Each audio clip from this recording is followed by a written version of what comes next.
Alors Raphaël, vous nous l'avez promis, on ouvre le journal avec un gros rendez-vous pour le président Emmanuel Macron. Oui, et je ne parle pas de son discours à l'ONU prévu cet après-midi.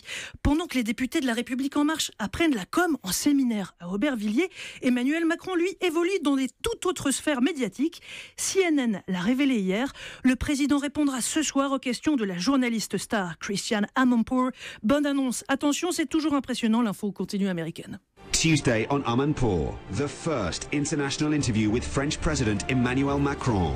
His views on global challenges and his relationship La première interview internationale du président Emmanuel Macron, sa vision des défis du monde, ses relations avec le président Trump. L'interview exclusive, c'est ce soir sur Amanpour. Voilà.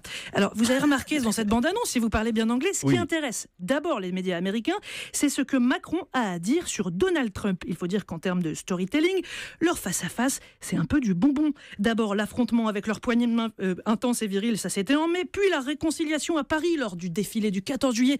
Enfin, l'idylle. Hier encore, Trump a surpris tout le monde en annonçant en direct, côte à côte avec Macron, qu'il voulait copier le défilé du 14 juillet. Sa parade de rêve à lui, ce serait tous les 4 juillet à Washington, un défilé avec plein d'avions dedans, je cite Trump dans le texte. Il l'a dit, je l'ai vu en direct. Alors c'est sûr qu'Emmanuel Macron en parlera ce soir devant Christiane Amanpour. Oui, alors l'interview ne va pas être en direct, elle sera enregistrée ce matin à New York, puisque tout ceci se fait dans le contexte de l'Assemblée Générale des Nations Unies.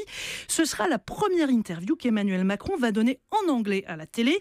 Si vous voulez savoir comment voir ça, on va vous faire un petit tweet avec les différents canaux de CNN International en France.